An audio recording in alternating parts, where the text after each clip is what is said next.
Welcome everyone to Cowell Art. I'm George Kraw, and we have a terrific panel today to discuss the wonderful scene that came about at the beginning of Cowell College. Joining us is Holly Downing, Jock Reynolds, and Keith Christiansen. Holly is a painter and printmaker who's been making mezzotint paintings since the 1970s. She studied painting and printmaking at the University of California, Santa Cruz, the Royal College of Art in London. She lived in the UK for 6 years, where she received a National Endowment grant to research and make mezzotints. Her paintings and mezzotints have been exhibited in solo exhibitions in London, Edinburgh, Manila, Seattle, Chicago, San Francisco, San Jose, Santa Cruz, and Berkeley. Her work is in many museum collections, including the Library of Congress, New York Public Library, Fine Art Museums of San Francisco, Victoria and Albert Museum, Oxford's Ashmolean Museum, and the Bibliothèque Nationale. Images of Holly's work included Mezzotint History and Technique by Carol Wax Abrams in 1990, and various other collections. Jock is a member of the Pioneer Class of '69, although he actually graduated from Stevenson. We'll count him as a Cowell alum because he spent his first 2 years in Cowell as part of that Pioneer Class. He went on to UC Davis, earning an MFA in sculpture. He taught at San Francisco State University while co-founding the alternative artist space known as 80 Langton Street. He began collaborative activities with visual artists, music composers, playwrights, poets, and dancers. He met Susan Helmuth, who became his creative life partner and wife at the same time. The couple moved east to MIT in 1982, commissioned as artists in residence to create one of their early and many well-known multimedia installations. Jacques has directed the Washington Project for the Arts, an active alternative artist organization founded in our nation's capital. He was recruited to direct the Addison Gallery of American Art at Phillips Academy, Andover, his prep school alma mater. A decade later, he was recruited in 1998 to direct the Yale University Art Gallery, a position he held 20 years until his recent retirement. Jock volunteers his time and resources to UCSC and enjoys interacting with the college community. Keith graduated from Cowell in '69 with a degree in history. In his job, he comes face to face with some of the most magnificent art of the world. He is the John Pope Hennessy Chairman of the Department of European Paintings at the Met in New York. He's been a staff member of the Met for the past 33 years and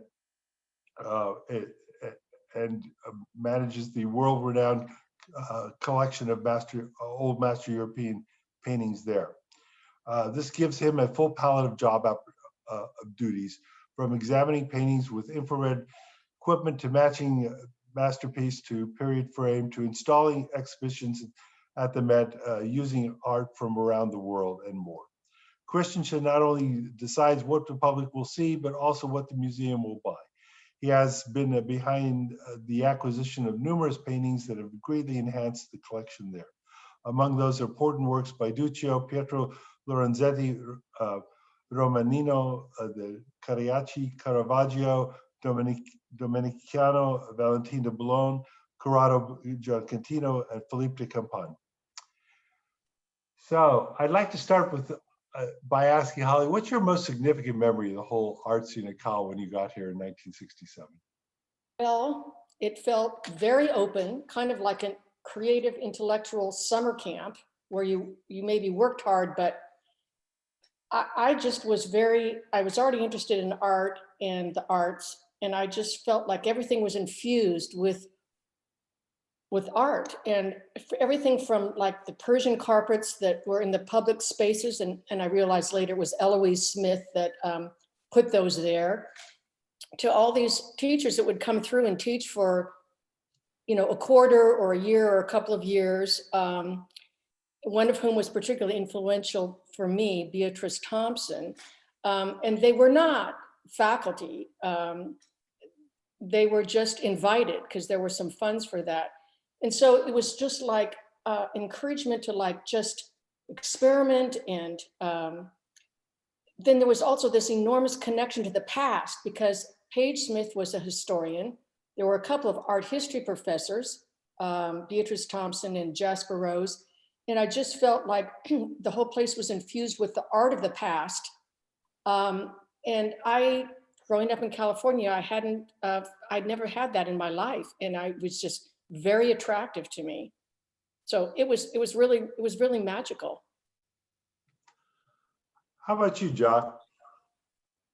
Well, you know, when I got there that first year, for those of you who came 2 years later, it's interesting to remember that we never went up the hill that first year. We were 8 trailers down on what are now the playing fields. And they were like little spokes, you know, these little spokes of 8, 8, 8, 8, 8. And we all walked over to what's now the field house, which had a small locker room. And outside it, there were 2 trailers that served the food. And the most manual labor we did throughout that whole year was to take the chairs and tables in and out of that field house constantly, so that the Western civilization class could be taught that we all had to take. We would eat meals there, and then we'd empty it all out so we could play a little basketball or have the judo classes or the fencing go on. So it wasn't until the second year when we moved up the hill and we were either assigned to Cowell if you were more interested in history and the liberal arts background. If you were more interested, I think, in sociology or psychology, you got assigned to Stevenson. And that was a bit of a mystery how they, you know, sent us up the hill. But what I remember from the year you all were arriving and thereafter was Gurdon Woods came and started the art faculty, and he had a sculptor, J.B. Blunk, from the San Francisco area who lived out in Inverness. They brought in this huge redwood burl, which he then started carving as a great seating place for us. At the same time, Cal was having the fountain made by Nancy Yen on the other side. So the first artwork that sort of formally was commissioned up on the hill at Cowell and Stevenson were these 2 sculptures, one by a woman sculptor, the other by a guy from the Inverness period. And so we had the chance to speak with Blunk all the time at Stevenson, and we'd go over and see what was happening at Cowell. And I have to say, the other thing that was interesting was the sense of cultivation that was not just in the arts, but we were talking before we all went on with what happened with Alan Chadwick and the creation of the gardens and the growing of foods and flowers. There was a real sense of aesthetics to our experience. And I know Keith was involved in some of the first installations in the gallery spaces over there. Maybe you could say something about those, Keith. Yeah, well, I was just thinking about what you were talking about, Jock, and arriving in 1965 in trailers. And that, of course, set up a whole different informality, different sense of community. The fact that virtually everybody, because the class was predominantly a freshman class, there were just a few token people who had been transferred from other campuses. It was predominantly a freshman class, so that there was a sense of everybody entering into a shared experience, where the chief was Bill Hitchcock, William Hitchcock, giving the Western Civ class, and then the second year, of course, with American and non-Western Civ. The idea of things like college night, where lecturers would come in, guests would come in, maybe it would be a singing group, maybe it would be a theatrical group. Paige and Eloise had extraordinarily long cultural tentacles, I think, and we all benefited from that. You could never, the variety of people who showed up, and the fact that all of us then took these things a little bit quite seriously, because you were required to actually put on a suit to go to college night as opposed to the rest of the time. The whole relaxed atmosphere, and the fact that this is in the second half of the 60s, when there's all kinds of political turmoil, political discussions, the free speech movement in San Francisco, going periodically to see the Jefferson Airplane, and the Jefferson Airplane actually came and performed at Santa Cruz, and then occasional visitors who would come, including people like David Hockney, and that David Hockney met Peter Schlesinger at Santa Cruz. Yes, that's right. And so, this gives one an idea of how, of course, we made we also made the news because of the whole sexual revolution.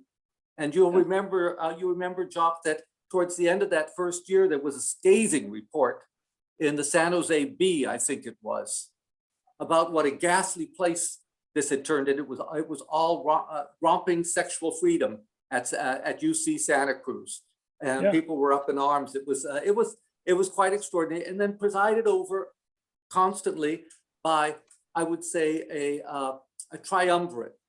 There was the very New England, dignified, but at the same time with a deep sense of humor, Page Smith. Yeah. There was Mary Holmes, who was totally unpredictable, who you would say things that were completely unconventional, but that pulled you back and made you think in a new way about something. And then there was Jasper Rose, who personified British eccentricity. Yes. And who would say outrageous things. Today, he would not last 2 weeks. He would be out the door almost immediately. And I think that was also, so I think permissiveness went also to the acceptance of other people's points of view. And to set it off, you'll remember that we were all assigned to read some things before, to have a debate before actually classes began. And I was looking for this, and while somebody's chatting, I will try and find the announcement, because it was repeated in one of the yearbooks, one of the markings, but it was the genealogy of morals and the portrait of the artist as a young man, and the contention was that this was unfit to be read by young people, and 2 professors were assigned to speak on behalf of that proposition, and 2 others to speak against it. And this put us into the mind of what the year was going to be. It was going to be about thinking and debating big ideas. And I think that was the real thing that I come away with, that nothing was meant to be conventional.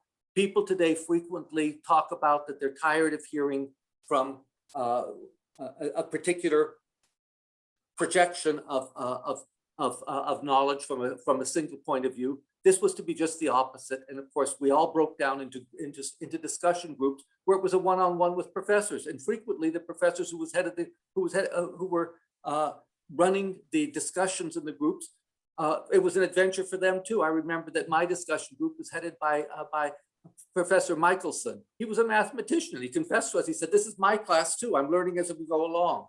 So this meant that everybody was involved together. I think that was really what stuck with me. Yes.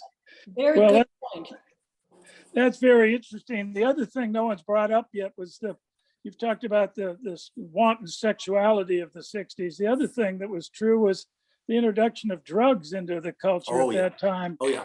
I'll never forget, in the first year, I went next two trailers over to a cluster, and I opened the door, and inside were the 4 trailer mates at one end. One had a metal waste paper basket over his head, and he was teetering on a stool and fell over. It turned out he had a whole bunch of cotton soaked in ether. He was getting high off of that. Oh, God. And I told him that's how I used to kill insects for my insect collection. It wasn't a good idea.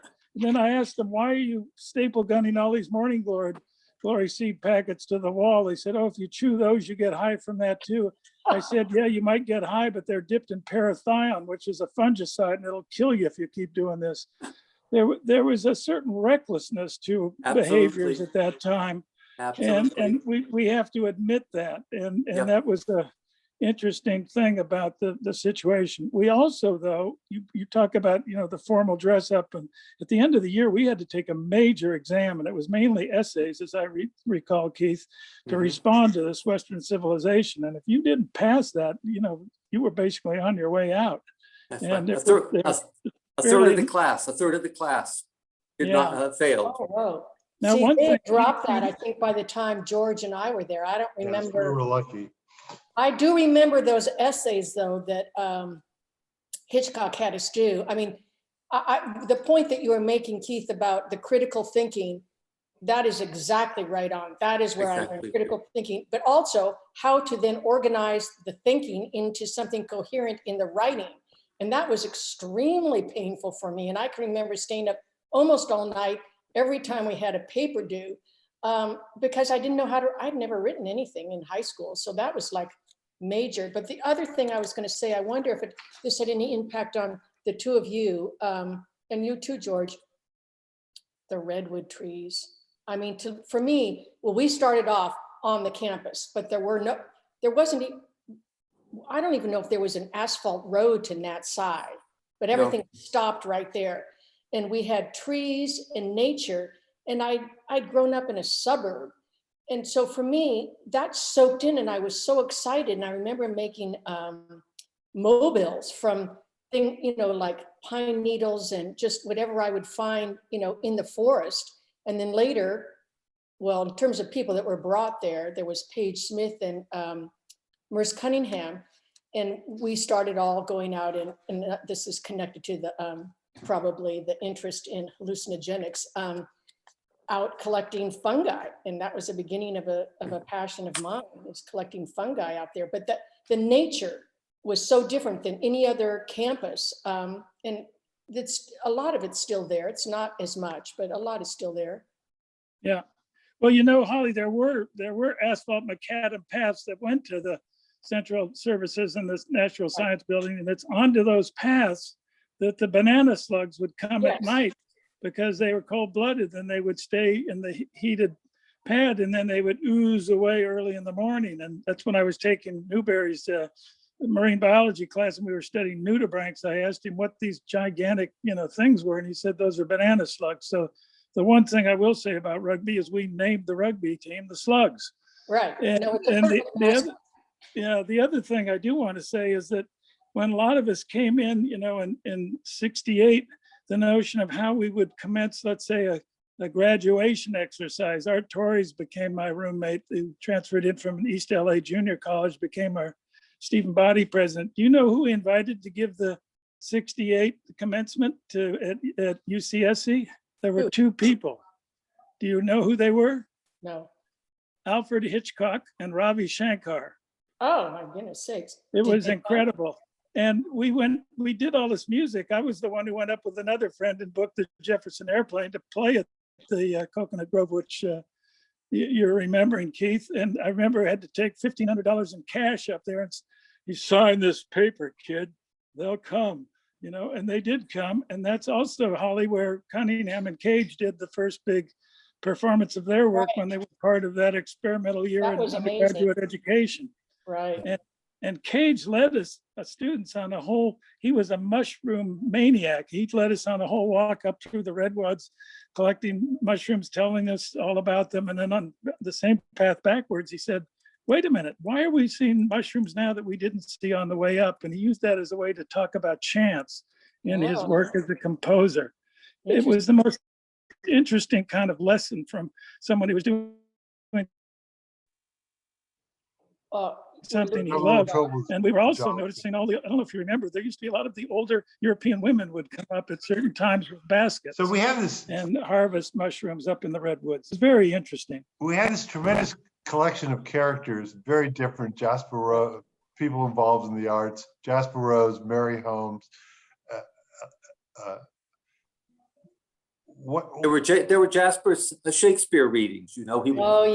He had his favorites, and he would pick people and cast them, and you would simply gather together in a room, and people could come and listen, and everybody had their part, and we would read through a Shakespeare play. And I suppose you would call it pop-up theatrics. Nobody was acting, they were just reading. But there was a lot of pop-up activity, I would say. Yeah. Later, when Jasper was provost, he had readings on Sunday nights in his house, and Jean Rose, who was a good artist herself, would make, shortbread for us to eat, and we'd have tea. And then of course, Jasper would take really the parts that were perfect for him. And people like me would take the smallest part I could possibly get, because I was not a great Shakespearean reader. And we went through a lot of plays. That was a great education. Yeah. Well, I will tell a story that some years after graduation, and before my wife and I moved to the East Coast, my wife is also a Santa Cruz alum, Mary Christiansen, Mary Kunzel she was then. we went back to Santa Cruz to see Mary, and then went to the Provost house where Jasper was. And after a chat, and he took us in to show us some books in the collection. He said, "Why don't you stay for dinner?" We had already planned to go to, what was the great Mexican restaurant in Aptos? Was it Oh, yeah. Manuel's? Manuel's, yeah. Yeah. For red snapper. So we had that as key to our visit to Santa Cruz. And so I thought, oh my God, how am I going to explain this? And he said, Ducky, this was to Jean, "what do we have for dinner?" And it was a perfect British comedy scene. She said, "Let me see. We have some lettuce and some potato crisps." And he said, "That does sound good." I said, "Actually, I think we have to leave." Hey, Keith, would you say something about the installations and the shows you got involved with at Cowell? Yeah, Because something, Jock, I don't remember anything of that. well, when I I just came to don't, I visit just, you, some there's- parts of memory drop out as I've discovered over the last 10 years, and other things remain very vivid. And what drops out and what remains vivid is to me a great mystery. Well, Jock, I remember some of those early shows because I think it was the second half of my freshman year when Eloise created that gallery, which was always Yes. called the Eloise Pickard Smith Gallery. And they've given some of the artists alum from the whole campus, not just from Cowell, shows there. So I had a lovely show there a few years ago. But the first show I remember was of Beatrice Thompson's students. Yep. And then later, and she was appalled at this. Apparently, they threw out this collection that she had created of work that should have been in their collection, I guess. I mean, it doesn't bother me that my early work was tossed, but we got the message that what you're doing, what you're making is worth something. Yeah. And then years later, when I did, or a few years later, when I was doing botanical illustration with Todd Newberry to avoid taking another science class, I was drawing the mushrooms. There was a show of his students' work. And I know that's what Mary does, your wife, Mary, Keith, right? She does botanical illustration, but she told me she didn't study that with Todd. She probably did it with more proper people. But to me, that was a wonderful way of connecting to the natural world, is to sit there and carefully draw it. Yeah. I mean, it was a wonderful thing for a scientist to have an art student do. Yeah.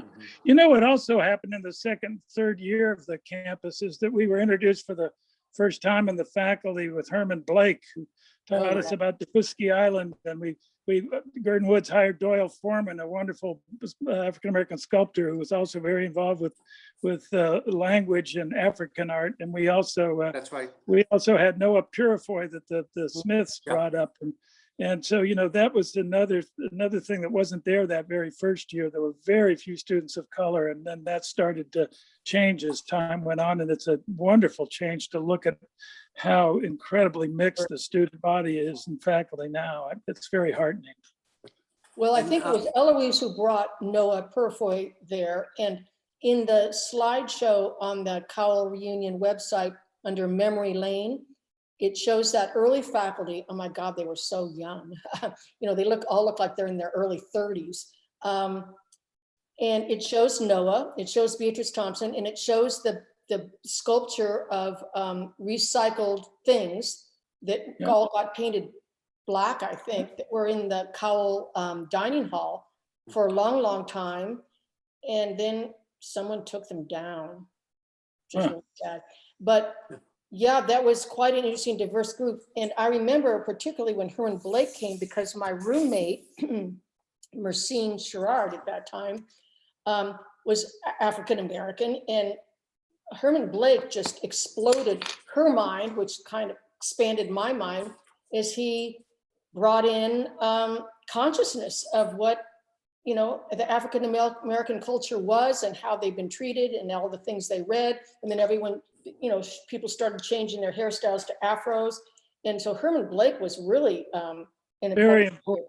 Very important figure. Yeah, and in looking at the 1969 yearbook, I was reminded of of also the spring culture breaks, which would be organized around a theme. And that again was one in which everybody, regardless of what their own majors would be, had a shared moment when they would come together. And the one that was printed up was the Black Experience, Oh, yeah. which was an extraordinary group of intellectuals, gospel singers, just a wide variety of people. And because at that time, if you think back on it, Santa Cruz was must have been 85, 90% white. Yes. That this was a very important thing to be doing at that time. Absolutely. Absolutely. What year was that, Keith? Pardon? Well, you know, I was looking, it's the markings of 1969, but because this yearbook of 69 commemorated more or less the whole of the first 4 years, it's a compendium of photographs taken from 1965 through 1969. And typically for Santa Cruz, there's not a single caption. So unless you know who the people are, you never will know. Oh, that's hilarious. You know, did you two see the chess game? I think Yes. probably Mary Holmes set this up, where Yes. everyone dressed in these costumes. Of course, she was big into costumes. Yeah. There was also things in the quarry with costumes. There you are. Oh yeah, look at Mary. There we are. There's the Mary. whole checkerboard. And there's Yes. Paige. Yeah. There you go. Did you see that too, Jacques? Yes. Yeah. That was incredible. That was remarkable. That was remarkable. And then there were things like Robert Bly came to read his poems, and instead of being in the cafeteria on stage, I think we were with Paige. We went out to some place. We must have gotten driven, I can't remember, under beautiful oak trees, and we're served wine, and we were of course underage, and so we loved being served wine. And he stood up and did this dramatization while he read his, very interesting poems. So everything was like a whole experience. Yeah. Here's something the students of today don't know anything about, is that we used to get either pass or fail grades, but what we got with them was written comments. Yeah. And I'd like Holly and Keith to say something about the written comments you got from your instructors, because the students now, that faculty dropped that, and I found those comments to be so spot on and incisive as to be amazing when we get them. Yeah. What do you remember, Keith? I don't. That's another memory that I have suppressed, perhaps. Well, I remember them, and I think probably the faculty wanted to drop them. They had to take them a lot of time, but the one I really remember was my freshman year, I signed up for drawing with Beatrice Thompson, which was non-credit at just Cowell, and then a painting class from Patrick Ahern. And I'd taken art in high school, but I had never done any oil painting, and I didn't know how to, and I didn't know how to mix colors, or make the color wheel. Probably I didn't even know how to make secondary colors. And we go to the top floor of the library, and he just tells us, buy these colors and a canvas. And we came back, and he said, now paint for the whole quarter. And it was a 2-quarter class. I didn't know what the hell to do. I mean, I didn't know how to start a painting, think about starting a painting, how to mix the colors, how to do anything. There was zero technical training. And so I did do a painting, but I thought, this isn't teaching me anything. And then he wouldn't show up for like weeks and weeks. And then he kind of show up and talk to other people. He never talked to me. And so I dropped the class. Well, his evaluation said that it's too bad that I dropped the class because I clearly didn't understand the point of the class. Oh, wow. Yeah. Well, it's interesting. You could also do independent studies back then. That's I right. loved biology and marine biology and things that were very observable, but I had really stumbled badly over chemistry in prep school. It just didn't resonate with me. So when Gurdon Woods took me under wing, and we converted the old blacksmith shop into the first foundry, and I learned how to do lost wax and plaster casting and pouring bronze. He said he knew I was having this anxiety about how to finish my last science class. So he said, why don't you do a class on how to patina bronzes. And if you can at least demonstrate you can handle 20 different patina recipes, I'll be your independent advisor. And Oh, that was Wow. acceptable to the chemistry department. And it proved to be very helpful. I recently was able to help produce the FDR Davidson bust of Roosevelt and help it get cast and put in the FDR Four Freedoms Park, and to oversee the patina of that, 45 years later. So some of these experiences where we were indulged to do something unusual were Right. really Well, Jock, special at Santa Yeah, Cruz. Jock, I would say Very not so, special. yeah, I was just gonna say, I wouldn't say so much indulged as encouraged. And I Right. think Yes. that was I think that was a very, very important aspect of encouraging people to do something outside of the norm that they might restrict themselves to. That's And so I think true. that I think this was really, really an important moment for many people. And the fact that different people emerged very clearly. James Biffle as sort of the poet laureate of the campus, Eric Tierman doing photography and so forth. Different people emerged with a clear identity that Yeah. perhaps would not have happened had they been in a more traditional, conventional school, where it was a matter of filling requirements, requisites. That's so true, because we were supposed to follow we were encouraged to follow our passions. Yep. So do you remember Eric Tierman did, he created these film festival at Nat Sci. Absolutely. That's where I first saw really quality film. Yeah, Well, Eric was also a brilliant painter and a very good friend of mine. And when he graduated, he and Peter Schlesinger moved to LA. And that's when Peter struck up his relationship with Hockney. But Eric went to film school at UCLA, and he lived in Dean Martin's garage sort of gatehouse. And when I'd visit him there, you had to wade through all the Hollywood map people who were wondering who this handsome guy Eric Tierman was. They wonder whether it was one of Dean's sons or grandsons or something. It was hilarious to see see the situation he was in. And then he came back and started his documentary film business in Santa Cruz, which he's continued to this day. He's a wonderfully creative person.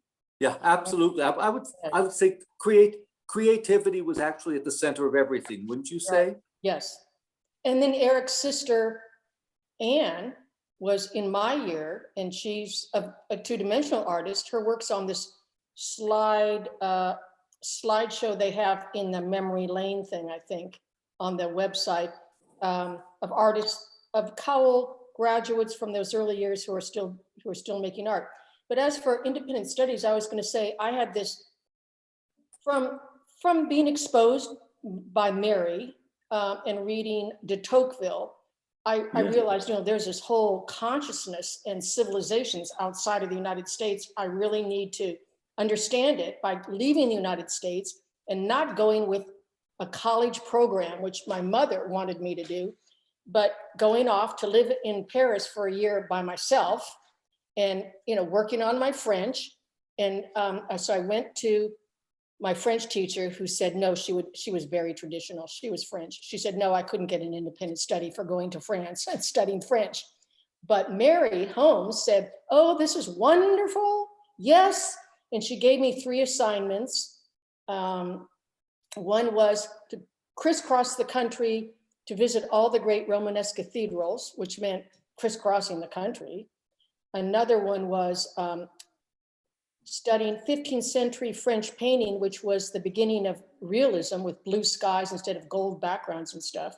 And so it was like books of hours. Oh my God, they were so beautiful. And then the third one, which was less interesting to me, was the chateaus of the Loire River Valley. Basically, I spent most of the year with the Romanesque cathedrals. But because of that, we were able to get permission to go to special libraries, like the British Museum Library, study their books of hours.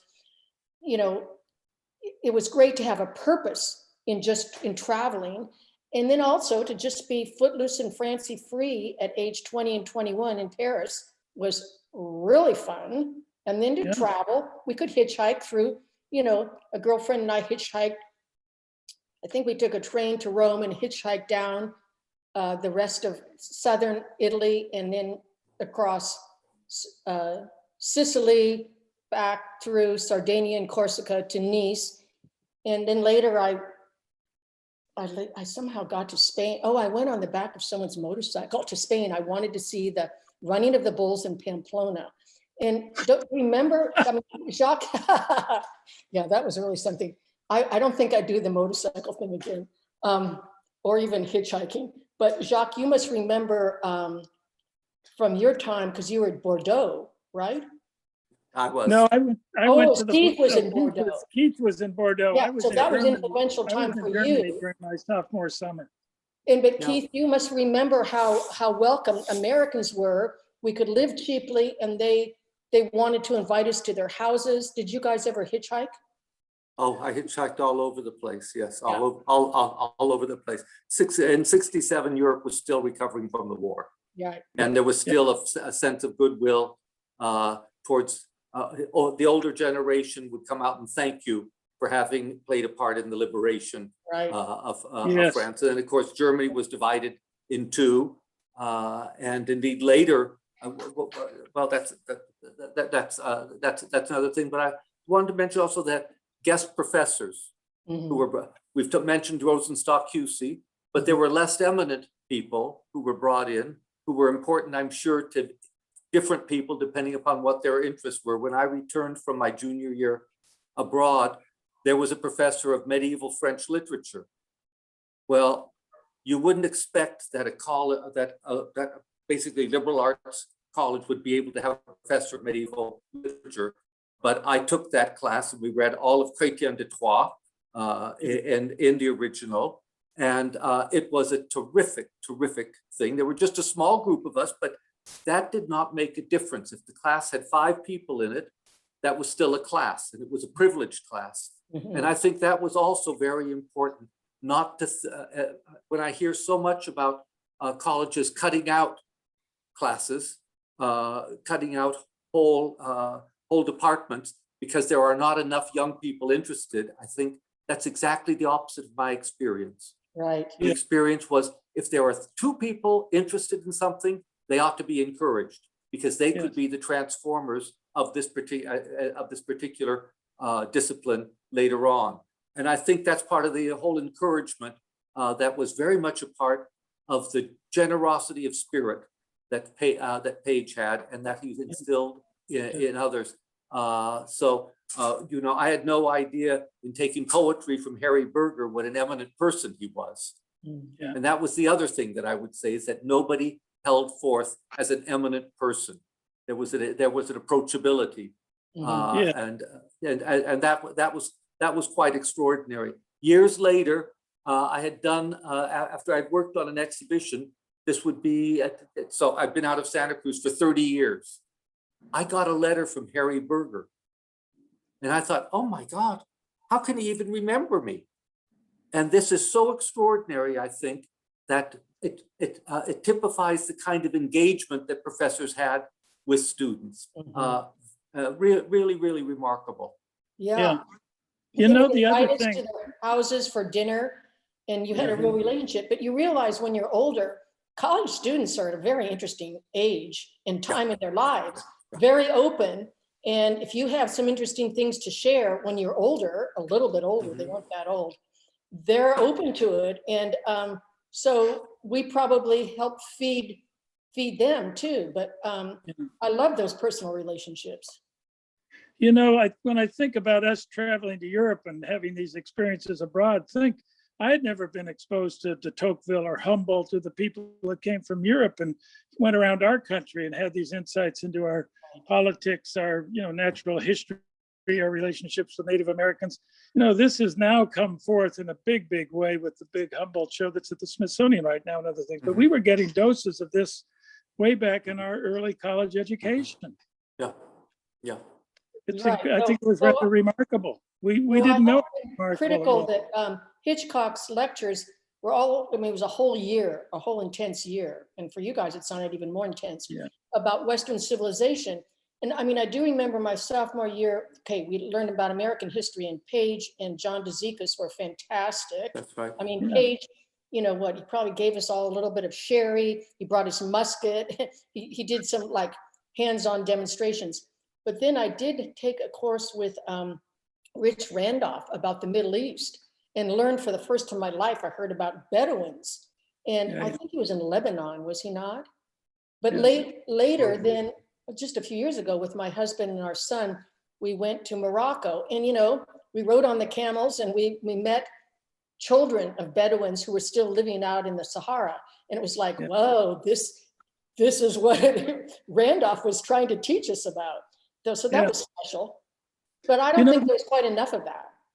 Well, the first couple of years too, I remember is when we had the field house and limited playing fields, that we had these intramural leagues, and we always played. There were always a faculty team for every single sport, whether it was softball, basketball, soccer, you name it. And the rugby club was actually started by two physicists. I remember Page Smith came down one day and wanted me to unroll the big mat in the field house, and he said, "I want to wrestle you today, Reynolds." And so I wrestled him. Whoa. I mean, when does the provost of the university come down and pick a student out and want to wrestle him or play you? Domhoff was essentially I thought him as sort of the alternative athletic director of all the faculty teams. He'd been a three athlete, star in football, baseball, and basketball as a college student. And he brought just an incredible zest to all those sports for us. It was quite remarkable. Well, so how old would Page have been at that time, Jacques, do you know? Well, he was young and he was pretty fit. He's a big man. Don't forget, he was a big guy and he used to ride that. You remember that big horse he had? Yes. Horse. He loved riding horses. He also would play tennis with students. Yeah, I remember his tennis. I didn't know he played with students. That's great. Yeah. No, there was a lot of talk about the engagement. Oops. Sorry. Go ahead, Go John. ahead, George. Jump in here, George. I wanted to ask a question because somebody asked from the audience too. How did the fruit room come about? Oh. Yeah, I can answer that because, I was gone in my junior year, but when I returned, there were the visiting professors. The visiting art teacher was Beatrice Thompson and her husband, Philip Thompson. And I became close friends with them. And it was over spring break. And they were still at campus, of course. The campus was deserted, as was Kim and John Boutel, who were at one of, I can't remember which dorm it was that they were in charge of. Mhm. And Jane conceived in an empty room, why don't we go around and gather up all of these advertisements for fruit and food and create a collage in a room that looks architectural. And so they created the fruit room over spring break. And when we returned, there it was with including what do you call those sort of fake grass carpets? AstroTurf. With AstroTurf. And the opening had all kinds of people. Everybody was invited for the opening. There were baskets of fruit and apples, and there were great photographs of the fruit room that year. It was an extra. I don't know, when did it finally get dismantled? Yeah, I don't know. It was a shame because it was a great sort of pop art piece. Right. I think they just went a little bit nutty. But I didn't realize it was Beatrice. I mean, for people. Oh yes, that was all Beatrice. It was Beatrice and the Boutels. They went around to the stores, gathered up, bargained for these posters, and that's how the fruit room was. That was how the fruit room was created. It was really her creation. Well, I know there's a slideshow of it that Kim Boutel has put together. That's right. Yeah, and it shows how everyone looked in There we are. Oh, there's Paige looking. So and there's Beatrice, oh, yeah. and there's Paige. Oh yeah, and that's let me see on this side. I don't know if that gives an idea of it. Yeah. But big arches, Bruce Cantel. Yeah, we came back from spring break and there it was. It was like. And there it was. That's right. That's right. But, and it became a favorite gathering place. And to pick up something you've already mentioned, Jock, it became a favorite place to trip out in. Yeah. Your memory of certain things is very acute, Keith.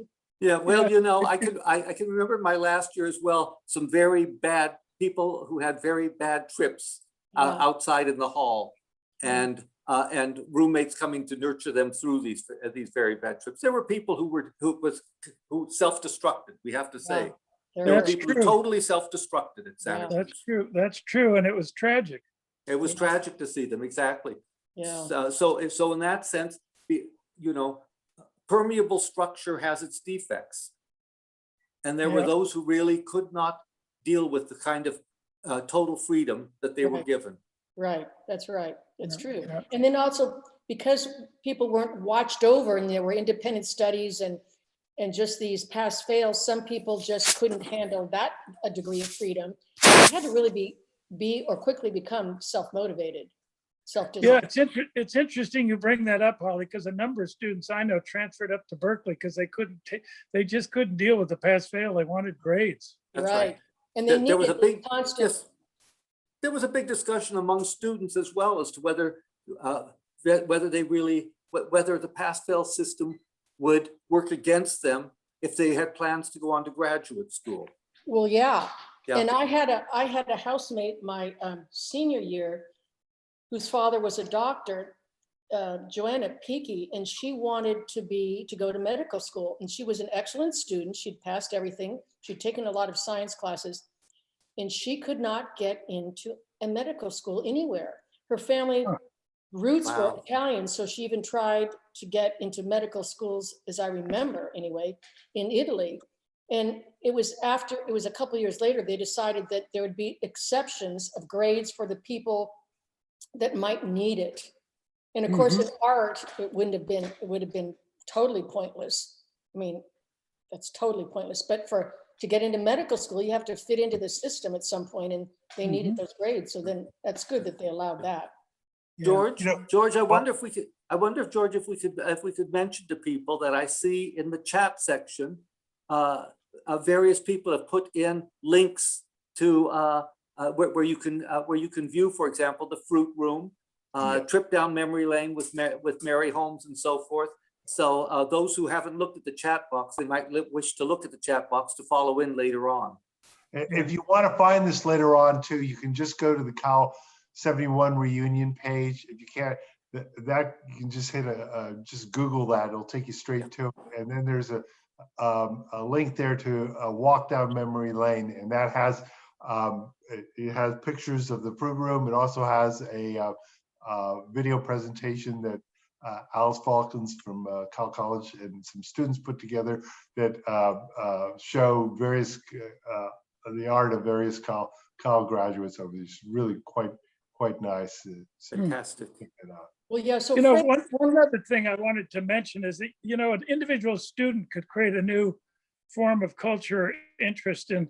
And I remember Tom Cuthbertson was the Oh, first yeah. person in our class to start really using bicycles, what we would now call racing speed or 10-speed bikes. He was the one who literally started to bicycle all over the campus, all the back roads down into town. He'd fix his bike.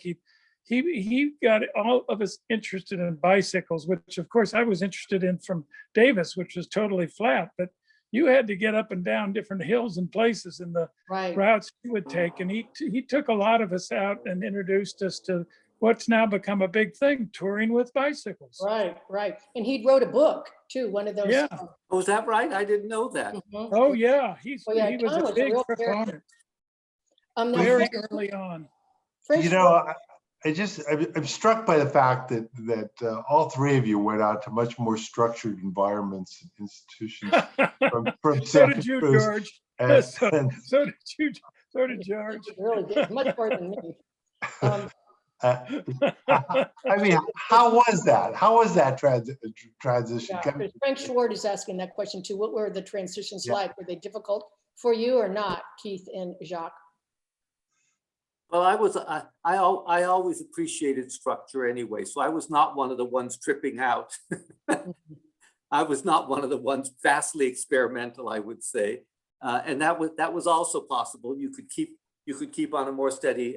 You could keep on a steadier path. But I will say that when I went to UCLA as a graduate student, in their medieval studies program, which I had chosen specifically because it was not medieval history, it was medieval studies. It was supposed to be very broad. After the first semester, I found it too constricting and shifted to art history. Oh, that's And then after that, my trajectory was very, very straightforward. so how was the art history at UCLA compared to Cowell? Well, you know, what we did in Santa Cruz was not really art history. What would you call It it? was not art history. Because that's the only art history I know. You know, What do you call it it? was Mary Holmes and Jasper Rose. That was not art history. It was whatever. It was basically their take on the past, Yes, and totally. which is quite different, and which was fantastic. But it wasn't learning dates, No, names of artists, that's why I like, sequences, historical moments, and so forth. I can remember you brought up Romanesque churches, but I remember Mary Holmes giving a lecture on the evolution of the Romanesque, and one slide was of the Cathedral of Angoulême came on upside down, and she said, "Well, you'll see why that experiment didn't work." And she went, and it just went right. And I thought, this is typical of Mary. You yeah, know, that wasn't the point in any event. Wasn't to show a normal sequence. She had meant the Cathedral of Angoulême to show something that was not followed up, which is a very interesting historical idea.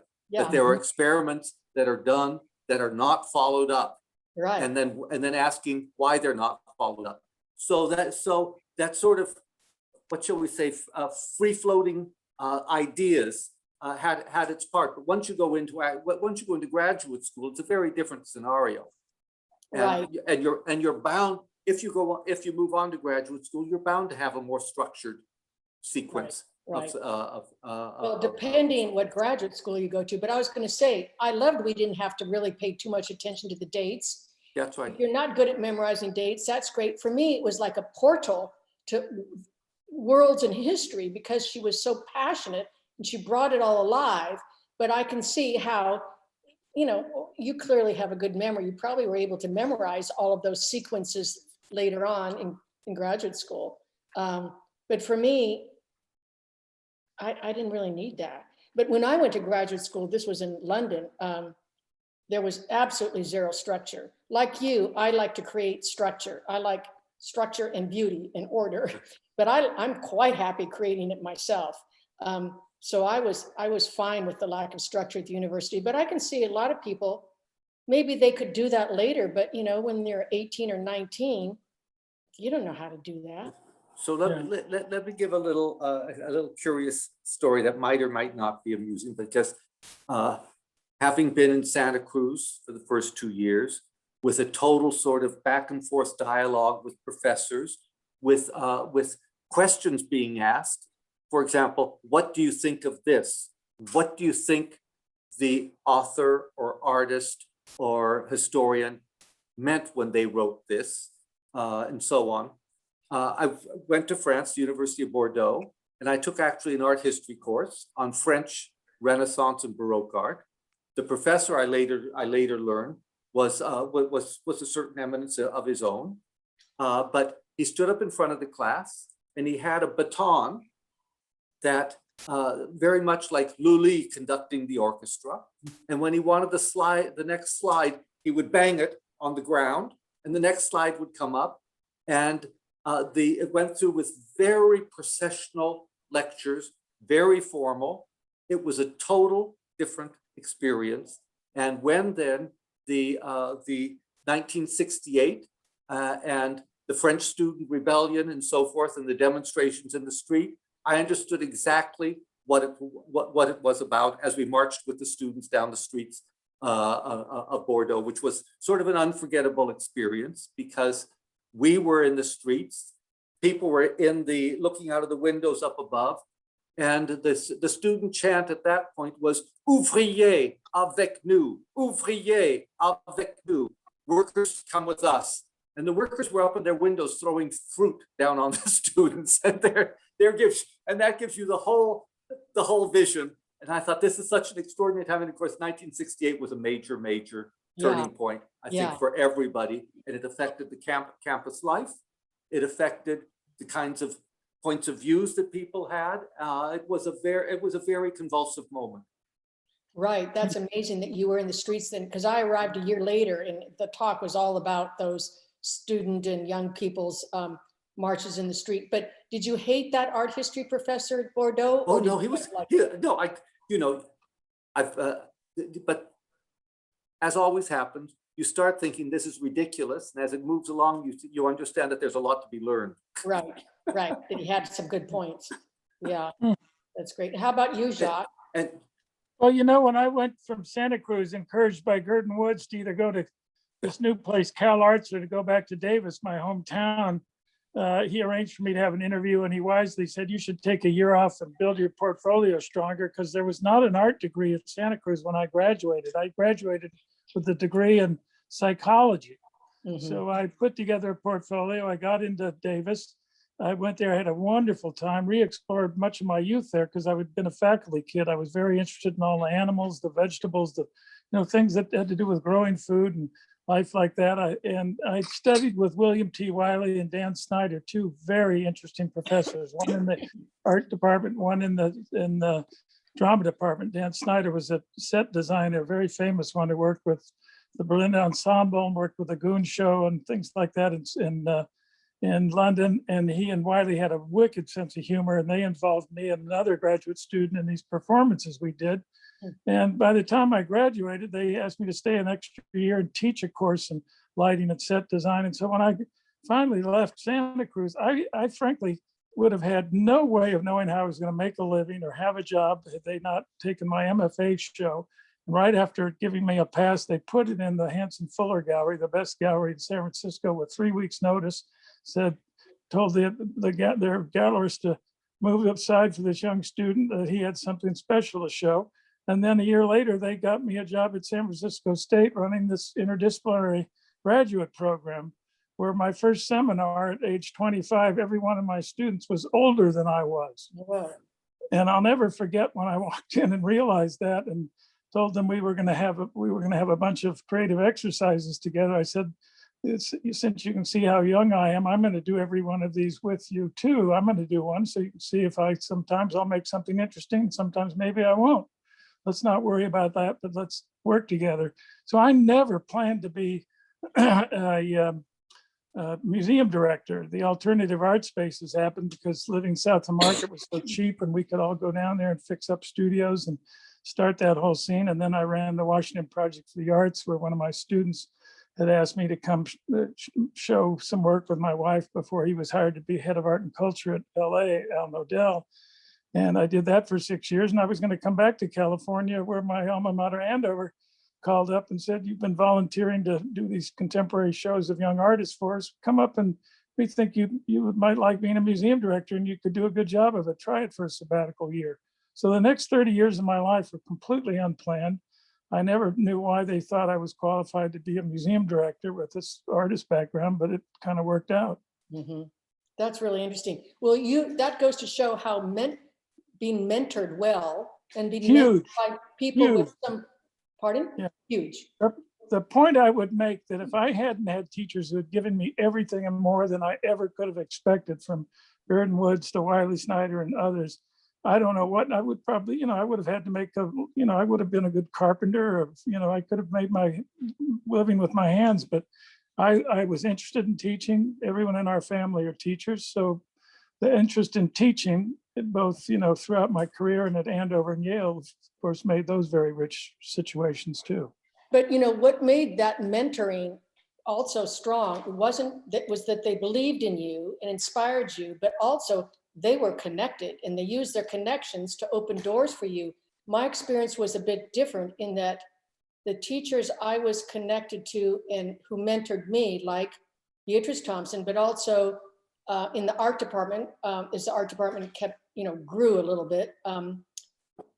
Hardy Hansen was really my main mentor, but also Catherine Metz, who taught printmaking. And I wanted to go on to graduate school because I knew, particularly as a woman, I had to have an MFA if I wanted to teach. I also wanted to teach. And Hardy, who had gone to Yale, so I thought I'd go to Yale. Hardy had, and they had a good printmaking department, and I was interested in painting. And I knew I needed a lot more training and help. And Hardy, I think he had dropped out of Yale, he certainly considered it a bad experience, said, well, don't go to graduate school. They'll ruin you. Just do your work. And I thought, you know what? That's wrong. I have to have a degree if I want to teach. He didn't have an advanced degree.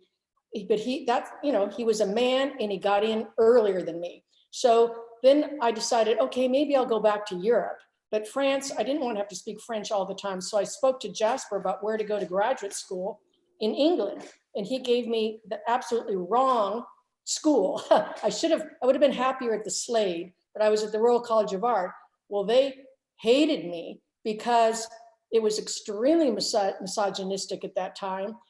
And, but I was opinionated. And so this other students in my printmaking department, because I thought, well, at least printmaking, they can teach me something, which they didn't. But the museums taught me everything. But Yes.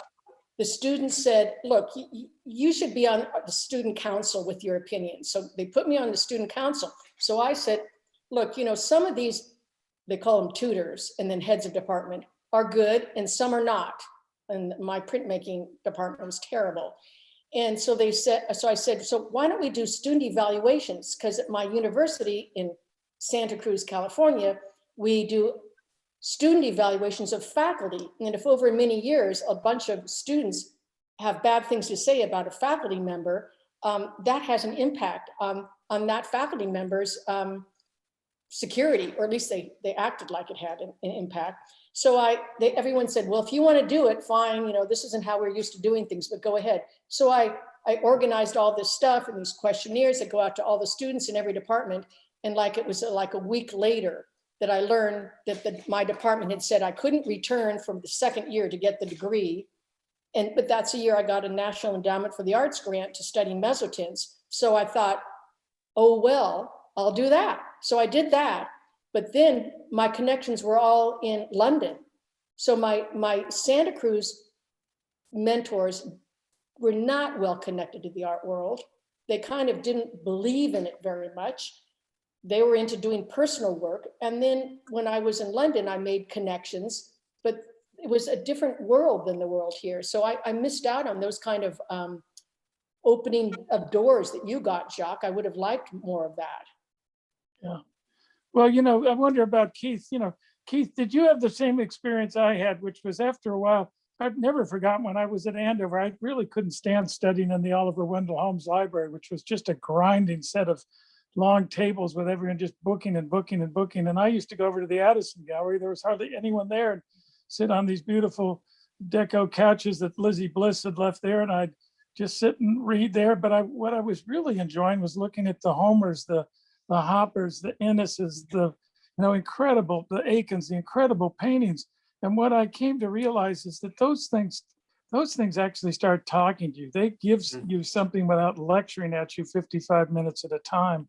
And I fell in love by looking at art and spending time really giving it my attention, and it gave it back to me. And when that happens to you in a meaningful way, and I know it's happened to you, Keith, because you're a very close looker at the aesthetic enjoyment that can come from great paintings in that amazing collection of yours. How did that happen for you? No, I don't know. I think I would say, Jock, that you and Holly both took full advantage of the openness of Santa Cruz. I look back and there were key professors there who really helped direct me. And as I look back at my past, it's always been that way.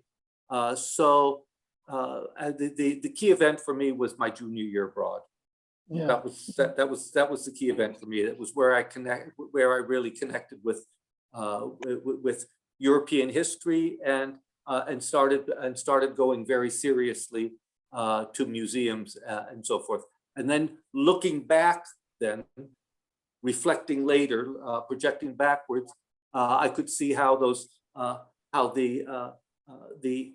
college nights, the culture breaks, the musicians who were brought in, Tim Key, the harpsichordist, and there was a violinist and so forth, and that were given.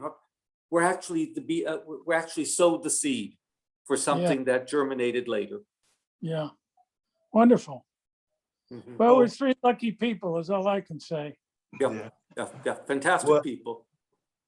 Well, we're about out of time, but I want to thank the three of you for this wonderful conversation. It's been recorded and it's going to be available. I think it will be posted on our reunion webpage.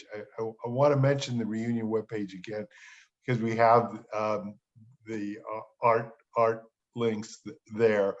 But again, thank you, Holly. Thank you, Keith. Thank you, Jock, for this great conversation. Now, Great. George, I want to say Pleasure. one thing before we depart. I want to thank you for all the philanthropic commitment you've given to Alma Mater, the wonderful Kraw lectures that now we read about all the time and what you've done for our beloved sport. But you've been an amazing alum and deeply committed to giving back. And I thank you for it over and over again. Well, thank you, Jock. Okay, take care, everyone. Next Thanks, event will George. be next event is going to be at 2:00. That's the call today. Thanks, everybody. Thank you. All the best. Bye-bye. Bye-bye.